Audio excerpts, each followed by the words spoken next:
I giorni dovuti alle piogge, quando c'è la pioggia, praticamente sicuramente si vede sempre qualcosa che si muove. Sul Fadalto c'è preoccupazione per le frane storiche che circondano la zona a cavallo fra le province di Belluno e di Treviso. Le piogge degli ultimi giorni hanno riattivato anche la grande colata che incombe sulla Valle Appisina e per il gruppo di lavoro impegnato nel monitoraggio del movimento franoso si tratta di un fenomeno fisiologico. Si tratterebbe per lo più di distacchi superficiali di terriccio destinati a ripetersi fino a quando la roccia sottostante non sarà completamente libera. La gente che abita nella zona è fatalista.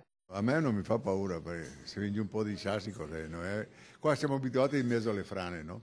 Certo, convivere con l'incubo delle frane non è simpatico e causa anche disagi pratici. Sono preoccupato perché la Regione Veneto non mi dà una risposta dopo le domande che abbiamo fatto circa un anno fa per il risarcimento dei danni. Gianni Balbinot vive nella sua casa di proprietà proprio a poche centinaia di metri dall'enorme colata e a causa del pericolo incombente è impossibilitato ad accedere nella zona immediatamente a ridosso della frana. Come fa a tagliare la legna?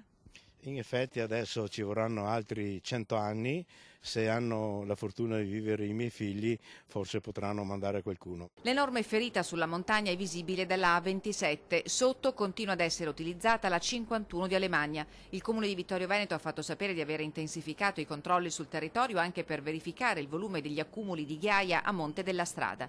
Lo stato di attenzione è stato segnalato alla prefettura e alle autorità competenti. L'ANAS ha sistemato lungo la strada apposita segnaletica che invita alla prudenza.